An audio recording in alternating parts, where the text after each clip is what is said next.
કવિ એમ કહે છે કે તારા બધા જ મોટા મોટા બંગલા, મોટી ગાડી વાડી બધું જ અહીંયા મૂકીને જવાનું ભાઈ. બધી માયા મૂડી મેલીને જવાનું છે અહીંયાથી. કારણ કે અંતકાળે તો કોઈ સગું નથી. ક્યારેય કોઈ દીકરા હોય, ક્યારેય કઈ બાપ નહીં કે માની પાછળ કઈ આપી દીધું હોય, આવું બહુ નહિવત પ્રમાણમાં બન્યું છે. કારણ કે અંતકાળ સગું થાય કે નહીં કોઈ. કદાચ ગમે તેટલું ભાવથી તમે ભેગું કરો, મારું મારું કરીને બધું ભેગું કરશો, પણ એમાં તમારું તલભારે નથી સાહેબ.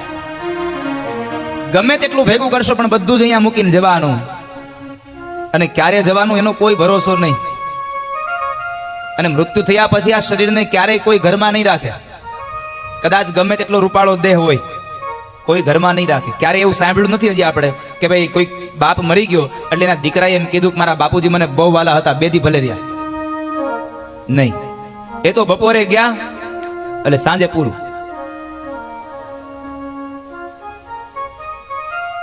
એ લાકડાઓની સાથે બાળી દેશે, એમાં જરાય સંશય નથી. 2-5 દિવસ સમાજને બતાવવા માટે થોડીક તમારા આપણા નામની શોક પાડશે અને બધું પૂરું થશે એટલે વળી પાછા લાડવા ખાઈને બધાય છૂટા પડી જશે, બધાય ભૂલી જશે. હવે જો જેના ઘરમાં આપણે રહેતા હતા એ જ ઘરના વ્યક્તિઓ આપણને ભૂલી જતા હોય તો આડોશી પાડોશી શેના યાદ રાખે? એને આપણે યાદ ન આવીએ સાહેબ. શા માટે?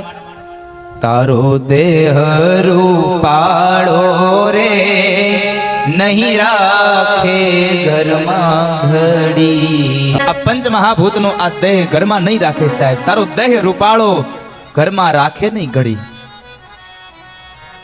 આ તો જ્યાં સુધી જીવ છે ત્યાં સુધી સગાય છે. જીવને શ્વાસ તણી સગાઈ, ઘરમાં ઘડી ન રાખે ભાઈ. કોઈ ઘરમાં નહીં રાખે. ઘડી બે ઘડી ઘરમાં રહેશે અને તરત જ નીકળી જશે. અને સગા અને સંબંધીઓ બધા જ ભૂલી જશે. પણ ભગવાને આપણને મોંઘો અવતાર આપ્યો છે તો અવતારની અંદર બીજું કાંઈ કરો કે ન કરો, પણ અંતિમ સમયે તમારી સાથે આવે ને એવું એક ભાથું બાંધતા જાજો. પરિવારના લોકોએ લાડવો મૂક્યો છે લોટ પાણીનો, પણ ત્યારે ખાશો ક્યાં? લોટ પાણીનો લાડવો મૂકશે, જરૂર હશે નહીં ખાવાની. લોટ પાણીનો લાડવો મૂકશે પણ જરૂર હશે નહીં ખાવાની. ચિઠ્ઠી ફાટશે ઉપર વાળાની, તારી બેડા થશે જવાની. જ્યારે જવાનો સમય આવશે લોટ પાણીનો લાડવો કરશે ને તો ખાવાની તારી તૈયારી નહીં હોય. પછી ભલે કદાચ ચોપલા ભરી ભરીને ગુંદીને ગાંઠિયા ગામના કૂતરાઓને ખવડાવે, એનાથી કાંઈ નહીં મળે.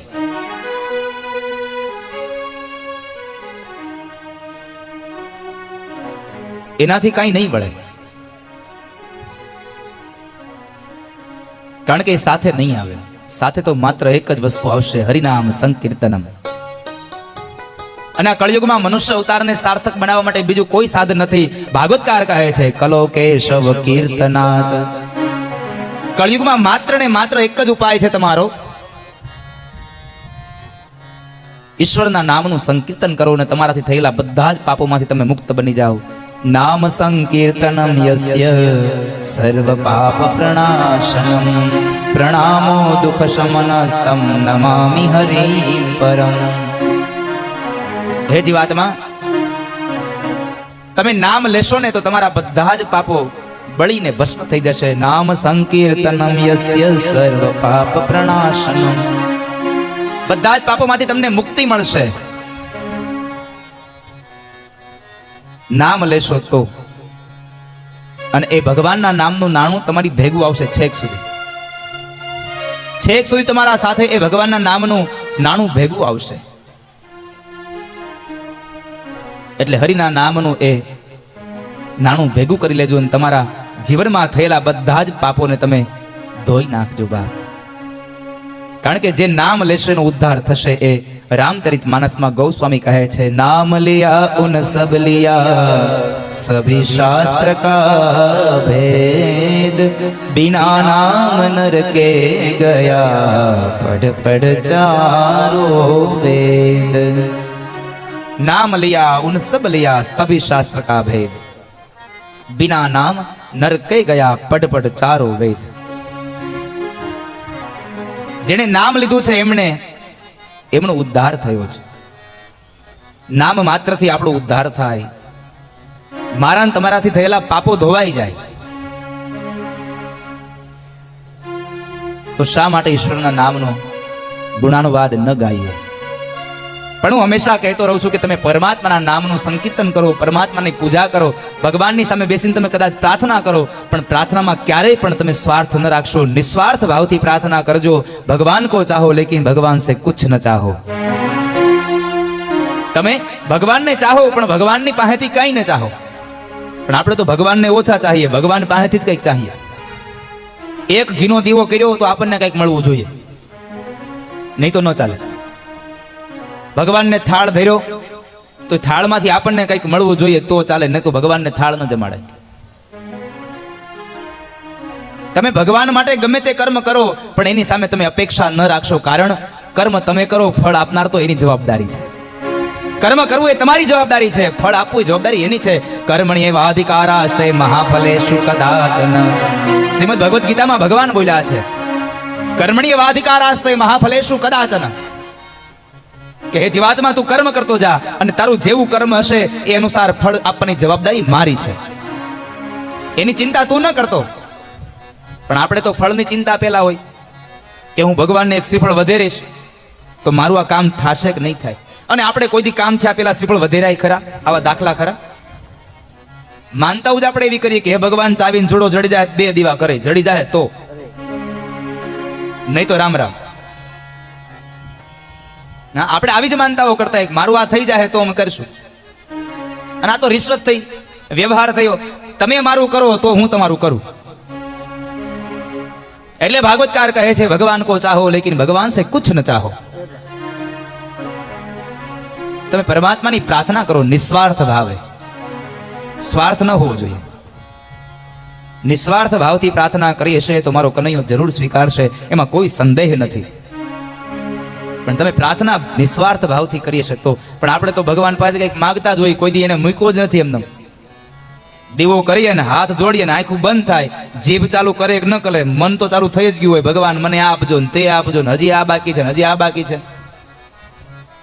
કેટલું માગવું ને એની આપણી પાસે કોઈ લિમિટ નથી. કારણ કે એક વસ્તુ હજી આપી રહી છે, બીજી વસ્તુ તૈયાર જ હોય આપણી. અને માનતા હોય આપણી એવડી હોય, હે ભગવાન 2 લાખની લોટરી લાગી જાય ને તો 2 શ્રીફળ હું તમારા નામના વધેરે. 2 શ્રીફળ આવે 40 રૂપિયા આપવાના, આમાં 2 લાખ. એટલે ભગવાનને આપણે તો એમ જ માનતા શું હાવ ગાંડો થઈ ગયો ભગવાન. એટલો બધો ભગવાન ગાંડો નથી સાહેબ કે તમે માગો ને બધું તમને આપી દે. તમારી લાયકાત જોઈને આપે છે, અને લાયકાત વગરનું અપાઈ જાય ને તોય નકામું છે. લોભીને ઘેરે ધન અપાઈ જાય કામનું હું? કાંઈ કામનું નહીં. ન એને કામમાં આવે, ન એના પરિવારને કામમાં આવે, ન એના આડોશી પાડોશીને આવે, ન સ્નેહીજનને આવે, તો ધન કામનું શું? એ કાંઈ કામનું નથી સાહેબ. પાત્રતા વગર કાંઈ પીરસાઈ જાય ને તોય નકામું છે. અજ્ઞાની માણસને તમે કદાચ ગમે તેટલું જ્ઞાન આપો ને શું ફેર પડે એમાં? આ તો ભેંસ માંથી પાણી રડવા જેવું થયું. ગમે તેમ કરો તો એમાં કાંઈ ફેર ન પડે સાહેબ. ભગવાન કો ચાહો લેકિન ભગવાન સે કુછ ન ચાહો. પણ આપણે તો ભગવાન પાસે જઈને માગતા જ રહીએ, હે ભગવાન મારો ધંધો હરખો કરી દેજો, ધંધો બરાબર સેટ થાય ને હે ભગવાન હવે એકાદું સારું મકાન થઈ જાય ને એવું કરજો. મકાન થાય ત્યાં ભગવાન એકાદી સારી ગાડી દેજો. ગાડી થઈ જાય ત્યાં છોકરાની ઉપાધિ હોય, મારો છોકરો ભણી ગણીને આગળ વધે ને એવી કૃપા કરજો. એ થઈ જાય તો હવે ભગવાન મારા છોકરાને સારા ધંધે ચડાવી દેજો, સારી નોકરી મળી જવી જોઈએ. સારી નોકરી મળી જાય ત્યાં વળી સારી છોકરીની આશા આવી જાય. એક પછી એક આશાઓ ભગવાન પાસે જાગૃત થતી જ રહે છે. ક્યારેય એ માણસ પાછો પડતો જ નથી. ભગવાન પાસે તમારે માગવું હોય તો બસ એટલું માગો કે પરમાત્મા તમે બીજું કાંઈ આપો કે ના આપો, બસ અમારી એક જ ઈચ્છા છે કે જ્યારે અમારો અંત સમય હોય ત્યારે તમે અમારી સામે ઉભા. ભગવાનની પ્રાર્થના જરૂર કરો અને અંત સમયે બસ એટલું માગો કે મારો અંત કાળ હોય ત્યારે તમે મારી સામે ઉભા હોય. પછી ભલે મને કાંઈ મળે કે ન મળે એની કોઈ મને પરવા નથી. ભગવાન પાસે માંગ્યું કે હે ઈશ્વર, મને મેવા મળે કે ન મળે એની કોઈ મને જરૂર નથી, મારે બસ માત્ર તમારી સેવા કરવી છે. પણ આવું તો કોઈક ઓછા જ હોય સાહેબ. 100 હોય એમાંથી એકાદો કદાચ આવું માગે કે મને મેવા મળે કે ન મળે, મારે કઈ વાંધો નથી, પણ તમારી સેવા મારે કરવી છે. બાકી તો માગવા વાળા જ રહ્યા. 2-5 ફૂલ લઈ મંદિરે આવે, મને મણાવવા માનતા માને. એવા 2 ફૂલના 2 લાખ દેતો નથી રે, હું કાંઈ ગાંડો નથી રે. ભગવાન એમ કહે છે કે તમે 2 ફૂલ લઈને આવો અને મારી માનતા કરો ને હું કાંઈ 2 ફૂલમાં 2 લાખ આપી દઉં, આટલો બધો હાવ ગાંડો નથી થઈ ગયો કે તમે મને છેતરી જાઓ.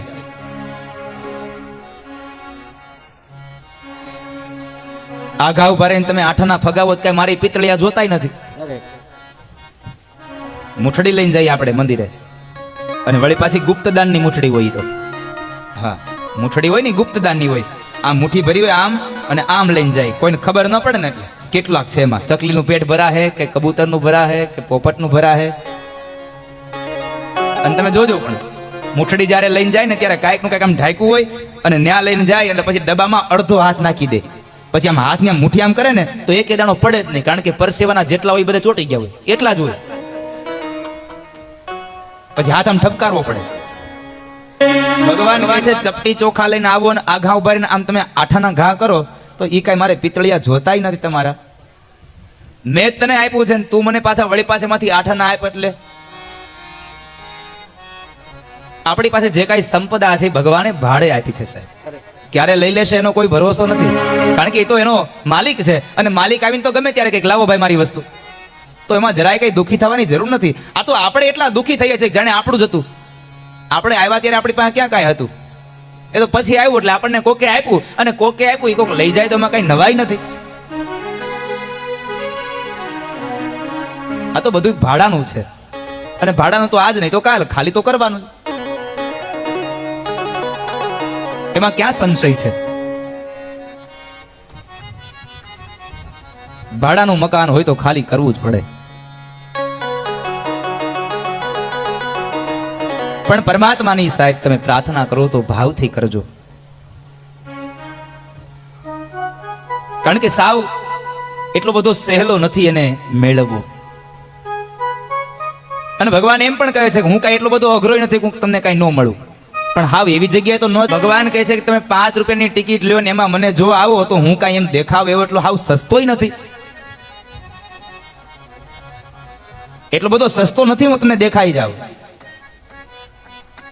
તમે 5 રૂપિયા આપો કે ન આપો એની સામે મને કોઈ સવાલ નથી, પણ સાહેબ મારે તો એક જ સવાલ છે, તમારા મનનો નિર્ણય દ્રઢ હોવો જોઈએ. મારે તને જોવો છે ને તારે મને દેખાવું નથી. જ્યારે ભગવાનની સામે બેસી જાવ અને જ્યારે તમારા મનમાંથી સંકલ્પ નીકળે મારે તને જોવો છે ને તારે મને દેખાવું નથી, આજ કરી લે ફેસલો કાં હું નહીં કાં તું નહીં. જ્યારે જીવ ભગવાનની સામે બેસી અને સંકલ્પ કરે કે મારે તને જોવો છે ને તારે મને દેખાવું નથી, પણ આજ મારો નિર્ણય છે કે કાં હું નહીં ને કાં તું નહીં. आए हैं दर पे तो कुछ करके जाएंगे या मर के जाएंगे या मिल के जाएंगे. તારા દરવાજા ઉપર આવ્યો છું, તારી આ દુનિયામાં આવ્યો છું, તો કાં તો 2 જ વસ્તુ થાય, કાં સાવ મરી જાવ, કાં મિટી જાવ, અને કાં તો તને મળી જાવ. 2 જ વસ્તુ થઈ શકે. પણ જેને ભાવથી કનૈયા પ્રત્યે લાગણી હોય તો સાહેબ, કારણ કે પરમાત્મા તમારી પૈસાનો તમારી સંપદાનો ભૂખો નથી, એ માત્ર તમારી ભાવનાઓનો ભૂખો છે. તમે ભાવ અર્પણ કરો, તમે ભગવાનને કેટલા પ્રકારના ભોજન લગાવો છો એ મહત્વ નથી, પણ એ ભોજનના થાળમાં તમારો ભાવ કેટલો છે મહત્વનું છે. વાલો મારો ભાવનો ભૂખ્યો ભાવથી જમી લઈ, હસતે મુખે કાનો ગયો, હસતે મુખે કાનો ગયો, આશીર્વાદ દઈ કાનાને મૂત્ર દીધું રે, ગોપી ભાન ભૂલી ગઈ, કાનાને મૂત્ર દીધું રે, એ ગોપી ભાન ભૂલી ગઈ. ગોપીએ ભગવાનને આમંત્રણ આપ્યું ને એટલી ભાવ વિભોર બની ગઈ, ભાન ભૂલી ગઈ.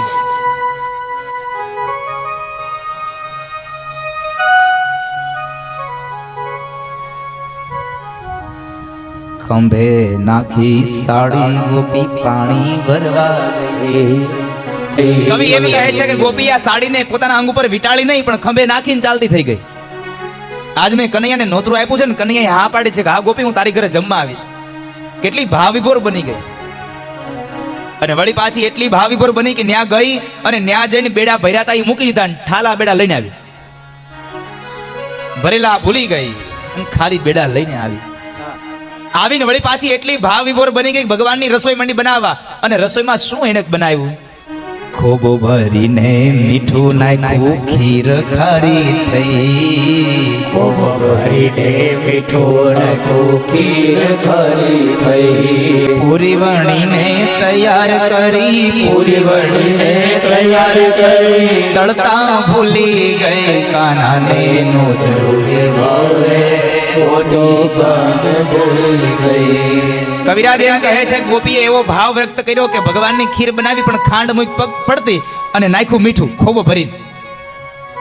પૂરી વણી તો નાખી પણ તળવાની ભૂલી ગઈ. એટલી ભાવીભોર બની ગઈ.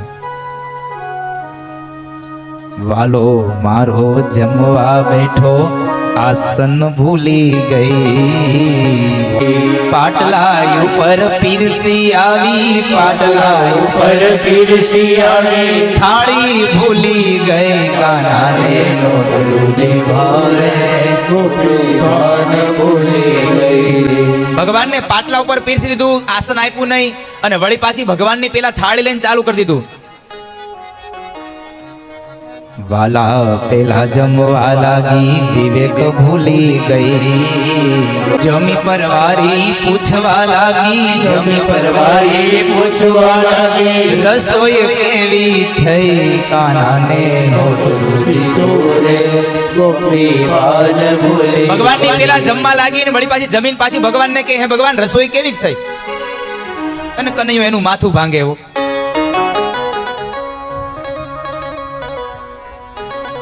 કેટલો ભગવાન એના ઉપર દયાળુ છે કે ભગવાન એની આ બધી જ વસ્તુનો સ્વીકાર કર્યો.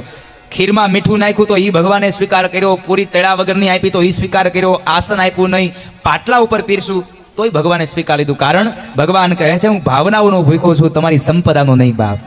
ઈશ્વર કહે છે તમારી ભાવનાઓનો ભૂખ્યો છું. અને જો ભાવનાઓનો ભૂખ્યો ન હોત, એને માત્ર સંપદા જ જોઈતી હોત, તો મહાભારતના યુદ્ધના સમયના પૂર્વે જ્યારે ભગવાન દૂત બનીને આવ્યા દુર્યોધન પાસે, તો એ દુર્યોધનને એમણે જમણવારની તૈયારી થઈ તો ત્યારે એમણે ભગવાનને કહે છે કે ચાલો ભગવાન આપણે જમી લઈએ. તો ત્યારે દુર્યોધનના એ 56 ભોગ મૂકી ન દીધા હોત અને એને વિદુરના ઘેર ભાજી ન ખાધી હોય. એને ભાવ ગ્રહણ કર્યો અને ભાવ ગ્રહણ કરતાની સાથે જ કનૈયાને બોલે છે વાલો મારો હસીને બોલ્યો હાથમાં તાળી દઈ. વાલો મારો હસીને બોલ્યો હાથમાં તાળી દઈ. કાનો મારો હસીને બોલ્યો હાથમાં તાળી દઈ. વાલો મારો હસીને બોલ્યો હાથમાં તાળી દઈ. રાધાજી તો રોજ જમાડે રાધાજી તો રોજ જમાડે. તારા જેવી નહીં કાનાને નોતરું દીધું રે ગોપી ભાન ભૂલી ગઈ કાનાને નોતરું દીધું રે ગોપી ભાન ભૂલી ગઈ. ભગવાન કહે છે કે ગોપી મને રાધા રોજ જમાડે પણ તારા જેવું હજી સુધીમાં ક્યારેય જમાડ્યું નહીં. તારી રસોઈ તો આટલી મીઠી હતી પણ એ જ્યારે તમારા હૃદયમાંથી ભાવ નીકળે ત્યારે થાય છે. તમને પરમાત્માની અંદર જ્યારે તમારી બુદ્ધિ લાગી જાય, તમારું ચિત્ત ભગવાનમય બની જાય ત્યારે થાય.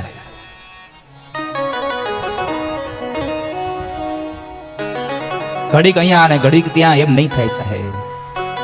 એક શાસ્ત્રને પકડી રાખો, એક મંત્રને પકડી રાખો, એક આસનને પકડી રાખો, એક દેવની મૂર્તિને પકડી રાખો સાહેબ.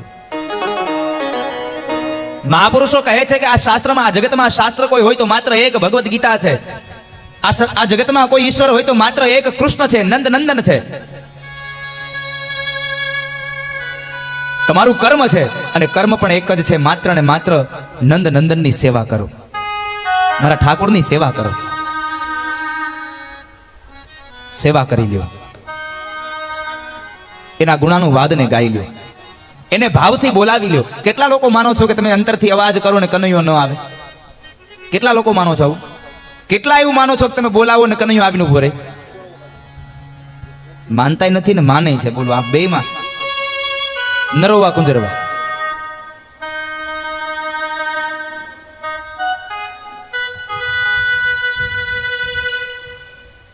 માસ્તર મારે નહીં ને ભણાવે નહીં.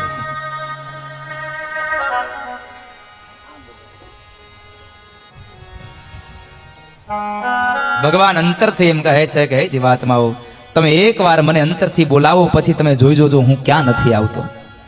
તમે એક વખત મને અવાજ તો કરી જુઓ, એકવાર મને બોલાવી તો જુઓ.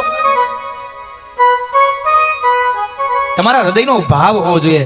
પછી કદાચ તમે એમ કહો ને કે મારા પિતાજીનું શ્રાદ્ધ છે, તો હું એ પિતાજીના શ્રાદ્ધને માટે લઈ આખી નાગરી નાતને જમાડી જાઉં. અને એટલું નહીં, કદાચ તમારા હાથમાં વિષનો પ્યાલો હોય ને તો મીરાબાઈ તમે ભાવથી બોલાવો તો વિષ પણ હું પી જાઉં.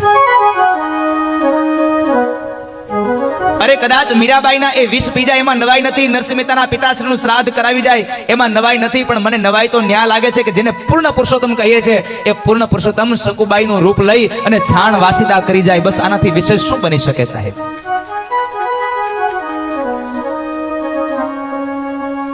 છાણ વાસીદા કરે, વવારું થઈને વાલો આવ્યો. એને શકુબાઈનું રૂપ લીધું. પૂર્ણ પુરુષોત્તમ છતાં સ્ત્રી બનીને આવ્યો. શકુબાઈનું રૂપ લઈને આવીને છાણ વાસીદા કર્યા. શકુબાઈ કહે છે પ્રભુ આ ઘરના છાણ વાસીદા કોણ કરે? અને ત્યારે કનૈયો કહે છે શકુબાઈ જાત્રા તમે કરો અને છાણ વાસીદા અમે કરશું. કારણ શકુબાઈનું શરીર અહીંયા એના સસરાના ઘરમાં હતું. મન તો જાત્રામાં પહોંચી ગયું હતું સાહેબ. અને પ્રાર્થનાઓ મનથી થાય, શરીરથી નહીં. તમે મનથી પ્રાર્થના કરો, એની તમારા મનને એકાગ્ર બનાવીને એની સામે બેસી જાઓ.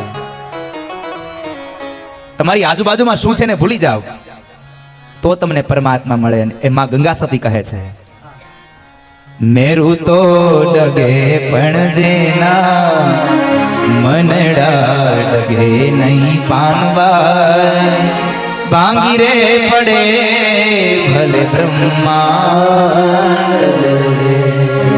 માં ગંગા સતી પાનબાઈને કહે છે પાનબાઈ કદાચ મેરુ જેવો પર્વત ડગી જાય ને તો ભલે ડગી જાય, પણ ભગવાનની સામે બેઠા પછી તમારું મન ન ડગવું જોઈએ, તો મને હરી મળે. જ્યારે તમારું મન એનામાં એકાગ્ર થશે ત્યારે કનૈયો તમારી સામે આવીને ઉભો રહેશે. પ્રહલાદજી મહારાજ તો બસ એટલું જ કીધું કે મારો હરિ પિતાશ્રી ક્યાં નથી. એમ ન પૂછો ક્યાં છે, ક્યાં નથી મારો હરિ. મારામાં છે, તમારામાં છે, જળમાં છે, ચેતનમાં છે, અત્ર તત્ર ને સર્વત્ર છે મારો નારાયણ. રામચરિત માનસ કહે છે હરિ વ્યાપક સર્વત્ર સમાના, હરિ રામચરિત માનસ એમ કહે છે કે હરિ વ્યાપક સર્વત્ર સમાના. અને જ્યારે શ્રીમદ ભાગવત કહે છે જલે વિષ્ણુ સ્થલે વિષ્ણુ વિષ્ણુ પર્વત મસ્તકે જ્વાલામાલા કુલે વિષ્ણુ સર્વ વિષ્ણુમયમ જગત. આ જગતમાં જળમાં છે, સ્થળમાં છે, પૃથ્વીમાં છે, આકાશમાં છે, પાતાળમાં છે, આ ધરતી ઉપરના પર્વતમાં પણ મારો કૃષ્ણ છે, અગ્નિમાં પણ છે, વાયુમાં છે, મારામાં તમારામાં બધે છે. પિતાજી ક્યાં છે નહીં, પણ ક્યાં નથી મારો નારાયણ. અત્ર તત્ર ને સર્વત્ર છે મારો હરિ. તમને ન દેખાય તો એ તમારી બુદ્ધિ છે, પણ છે એ તો હકીકત છે. અને મહાપુરુષો તો ત્યાં સુધી જ કહે છે જે નથી દેખાતો છતાં પણ છે એ ઈશ્વર છે. દેખાય એ ઈશ્વર તો હોય કદાચ, પણ એનાથી વિશેષ આગળ કીધું કે જે નથી દેખાતો છતાં પણ એ છે, એની અનુભૂતિ કરાવે ને એ ઈશ્વર છે. તમે જે શ્વાસોશ્વાસની ક્રિયામાં વાયુ લ્યો છો એ વાયુ છે, તમને દેખાતો નથી. દેખાતો નથી એનો મતલબ એવું નથી કે નથી. નાક બંધ કરી જુઓ, હમણાં ખબર પડશે છે કે નહીં. એ તો છે જ, પણ દેખાતો નથી. નથી દેખાતો એમાં આપણી ભૂલ છે, એની ભૂલ નથી સાહેબ. એના માટે આપણી ભાવનાઓ હોવી જોઈએ, આપણી દ્રષ્ટિ હોવી જોઈએ. તમને જ્યાં પણ દેખાય ત્યાં ઈશ્વર હોવો જોઈએ. એની પ્રાર્થના કરજો ગમે ત્યાં. ઈશ્વરમય તમારું જીવન બનાવજો. પરમાત્માના નામની કંઈક તમે ગાથાઓને સાંભળીશો તો તમારું જીવન ધન્ય બની જશે. અને આપણા શાસ્ત્રો છે, આપણા વેદ છે, આપણા પુરાણો છે, આપણા ઉપનિષદો છે, આ બધા જ આપણા જીવનમાં બહુ ઉપયોગી છે. માત્ર ધર્મની વાતો નથી, ધર્મની સાથે તમને કઈક સંદેશ આપ્યો છે કે તમારું જીવન આવું હોવું જોઈએ. રામચરિત માનસ માણસને જીવતા શીખડાવે છે, અને જ્યારે ભાગવત મહાપુરાણ માણસને મરતા શીખડાવે છે. ભાગવત એમ કહે છે કે હે જીવાત્મા, તારું મૃત્યુ મંગલ હોવું જોઈએ. મૃત્યુને મંગલ બનાવો. તમે કર્મ એવું કરી જાઓ કે તમારું મૃત્યુ મંગલ બની જાય, તમારું મૃત્યુ મહોત્સવ બની જાય. એકાદું સત્કર્મ એવું કરી જાઓ કે આખું જગત તમને યાદ કરતું રહી જાય. પણ જ્યાં સુધી ભગવાનમય તમારી બુદ્ધિ નહીં બને ત્યાં સુધી પરમાત્માની ઝાંખી નહીં થાય. તમને ભરોસો હોવો જોઈએ તમારી ભક્તિમાં, તમારી પૂજામાં, તમારા એ સંકીર્તનમાં, તમારા ભાવમાં કે મારી પૂજા મારી કૃષ્ણએ સ્વીકારી છે.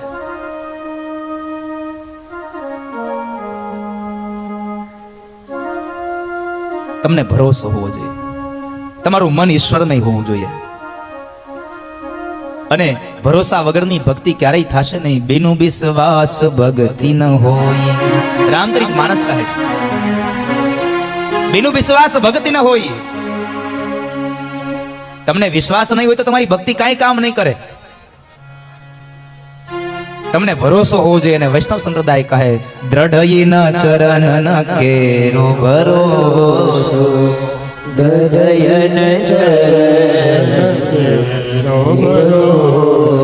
તમને દ્રઢ ભરોસો હોવો જોઈએ કૃષ્ણના ચરણારવિંદમાં કે મારું કરેલું પુણ્ય, મારું કરેલું સત્કર્મ મારા હરિએ સ્વીકાર્યું હશે, મારા કનૈયાએ સ્વીકાર લીધું હશે.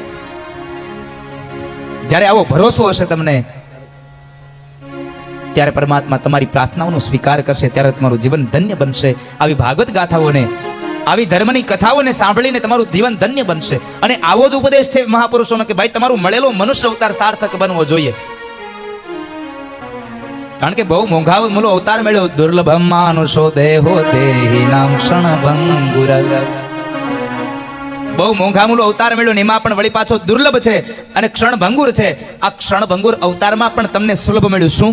તત્રાપી દુર્લભમ મન્યે વૈકુંઠ પ્રિય દર્શનમ.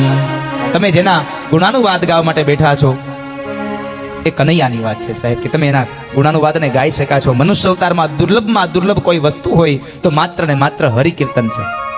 સત્કીર્તન બહુ દુર્લભ છે. જેને ભાગ્યમાં હોય એને મળે, ભાગ્ય વગર ન મળે. અને આવી ધર્મની ગાથાઓને સાંભળવાથી બીજું કઈ થાય કે ન થાય, પણ આપણું જીવન સુધરી જાય તો આપણું મૃત્યુ સુધરી જાય. એટલે આપણું આ જીવન સાવ સાર્થક બની ગયું, મનુષ્ય અવતાર સાર્થક બની ગયો. એ તો આપણે નથી સમજતા. આપણને એમ થાય છે કે આ તો વૈરાગ્ય લગાડી દે. ના ભાઈ, હું કોઈને વૈરાગ્ય લગાડવા આવ્યો નથી. તમારે વૈરાગ્ય લગાડવાની જરૂરી નથી. ઘરમાં રહીને ભજો ને ભગવાનને, શું કામ એને બહાર મૂકો છો? તમે ઘરને મૂકીને જાશો તો ભગવાન મળી જશે એ વાત જરૂર નથી, પણ ઘરમાં રહીને પણ સંસારને મૂકી દો તો ભગવાન મળી જાય. જંગલમાં જવાથી ભગવાન નહીં મળે. ઘર છોડ કે બન में बास कियो सत भोग हरि को दियो ही नहीं. તમે ઘર છોડીને જંગલમાં જાઓ પણ હરિના નામનું તમે સત્કીર્તન કે તમારા કરેલું સત્કર્મ તમે હરિને અર્પણ કરો જ નહીં તો એમાં શું વૈરાગ્ય લાગ્યો? ન્યા જઈને પાછું મુકાવવું તો જોઈએ ને. અને છોડવું બહુ અઘરું છે. આપણે માનતાઓ કરી કેવી કરીએ? હે ભગવાન, મારું આ કામ થઈ જાય ને તો હું આ નહીં ખાઉં ત્યાં સુધી. અને હું ન ખાઈ, આપણને ન ભાવતું એ જ. હા, હું રીંગણાનું શાક નહીં ખાઉં. તને ભાવે છે ક્યાં? જો ભગવાનને તમારે આપવું હોય તો મહાપુરુષો એમ કહે છે કે તમારા જીવનમાં અંતરમાં વાલી વસ્તુ હોય ને એ તમે સમર્પિત કરી દો તો મારો કનૈયો સ્વીકારે તમારી પ્રાર્થનાઓને. તમને અંતરમાં વાલી વસ્તુ એને ત્યાગ કરી દો તો પરમાત્મા સ્વીકારે. સતભોગ હરિ કો દિયો હી નહીં. ઘર છોડવાથી કઈ નહીં થાય સાહેબ. સંસારમાં ઘરમાં રહીને પણ સંસારને છોડવાથી તમને પરમાત્મા મળશે. અને મોટા મોટા ઋષિમુનિઓએ ક્યાં ઘર છોડ્યા છે? જુઓ, કબીરજી મહારાજ જુઓ, એ પણ ગ્રહસ્થી હતા. ગૌતમ ઋષિ એ પણ ગ્રહસ્થી હતા. કરદમ ઋષિ હતા, એ પણ ગ્રહસ્થી જ હતા. છતાં આપણે એને ભગવાનને મેળવ્યા. ઘરને છોડવાથી નહીં, ઘરમાં રહીને પણ સંસારને અને વ્યવહારને છોડવાથી થાય. પણ આ જગતમાં છૂટવું બહુ અઘરું છે. કંઈક છોડી દેવું ને કંઈક ત્યાગ કરવો ને બહુ અઘરો છે. તમે સમાજને બતાવવા માટે ત્યાગ કરી દો પણ મનથી ત્યાગ ન થાય. અને આપણે તો શું 92 લાખ માળવાનો રાજા ભર્તુહરી પણ નથી છોડી શકા. 92 લાખ માળવાના ધણી રાજા ભર્તુહરીને વૈરાગ્ય લાગી ગયો. એટલી મોટી સંપદાને છોડી અને સંસારને છોડી અને એ સ્મશાનમાં રહે છે. અને માત્ર સ્મશાનમાં રહે છે એટલું નહીં, સ્મશાનમાં જઈને પણ એને એક એવી આકરી પ્રતિજ્ઞા કરી કે જ્યારે ગામમાં કોઈનું મૃત્યુ થાય અને જ્યારે શબને બાળવા આવે ત્યારે પેલો ખીચડીનો વાટકો સાથે લાવે. જે ખીચડી સાથે આવે એ ખીચડી ખાવાની, પાણી પીવાનું, અને ત્યાર પછી જ્યાં સુધી કોઈનું મૃત્યુ ન થાય ત્યાં સુધી માત્ર હરિકીર્તન કરવાનું, ત્યાં સુધી અંજળ નહીં લેવાનું. આવી પ્રતિજ્ઞા કરી. આટલો ત્યાગી. હવે વિચાર કરો, 92 લાખ માળવાનો ધણી આટલું બધું ત્યાગ કરી અને સ્મશાનમાં રહે. એમાં બરાબર એક વખતના સમયે ભગવાન શિવ અને માતા ભવાની નીકળ્યા. એટલે ભવાનીની નજર ગઈ, આ તો 92 લાખ માળના ધણી રાજા ભરતુરી છે, આટલું બધું છોડીને સ્મશાનમાં. ભગવાનને કહે છે, પ્રભુ જુઓ તો ખરા કેટલો ત્યાગી માણસ છે. એક કામ કરો ને, આને બધું ત્યાગી દીધું અને આ સ્મશાનમાં રહે છે. આ દુનિયાનો મોટામાં મોટો ત્યાગી આ છે, આને ત્યાગનું પ્રમાણપત્ર આપી દો. ભગવાન કહે છે, દેવી ત્યાગનું પ્રમાણપત્ર એમને ન અપાય.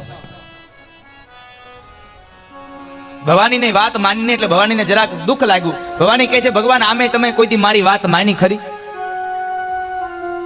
અને તમે જેથી મારી વાત માનશો તેથી આકાશમાં સૂર્ય ઉગશે નહીં, ફાંડું પાડીને આવશે. અહીંથી ચાલુ કરે. પણ ભગવાન કહે છે, દેવી ઉતાવળ ન કરાય.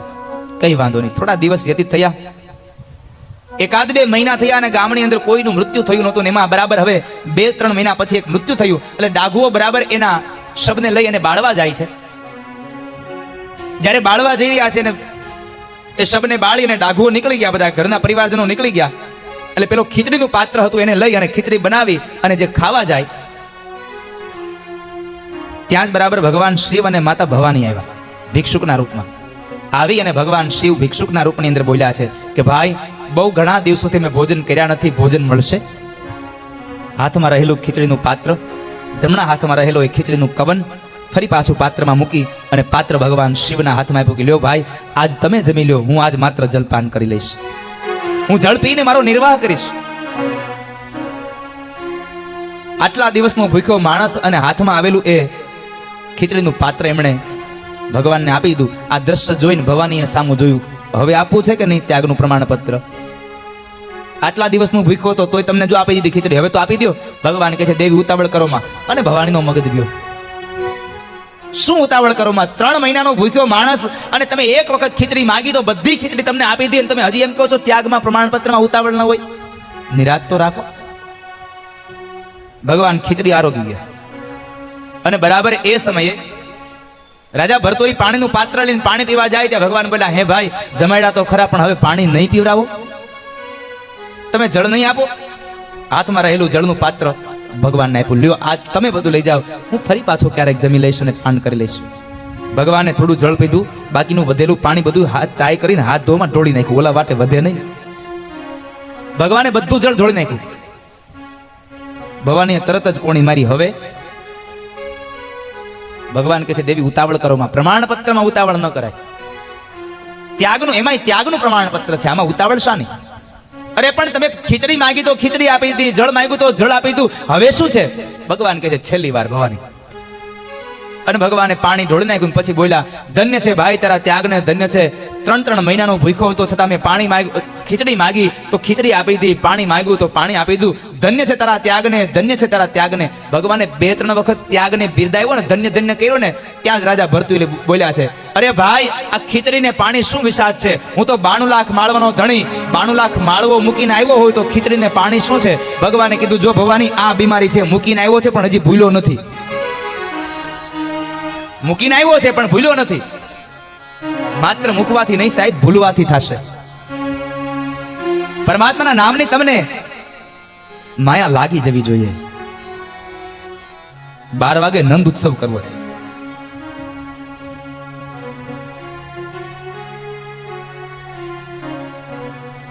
એટલે કૃષ્ણને બોલાવવો છે સાહેબ. અને એને બોલાવવા માટે એક જ વાત છે, નાભીમાંથી અવાજ થવો જોઈએ, અંતરમાંથી સાદ થવો જોઈએ.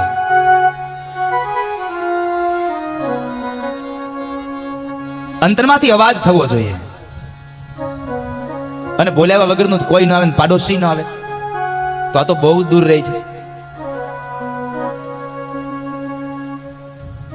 કેટલા લોકોને કૃષ્ણના દર્શન કરવા છે?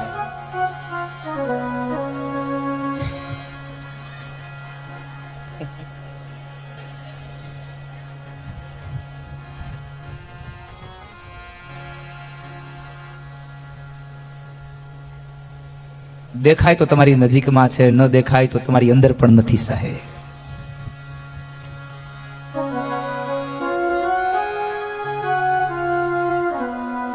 તમને જ્યાં દેખાય ને ત્યાં ઈશ્વર હોવો જોઈએ સાહેબ, એની પ્રાર્થના કરો.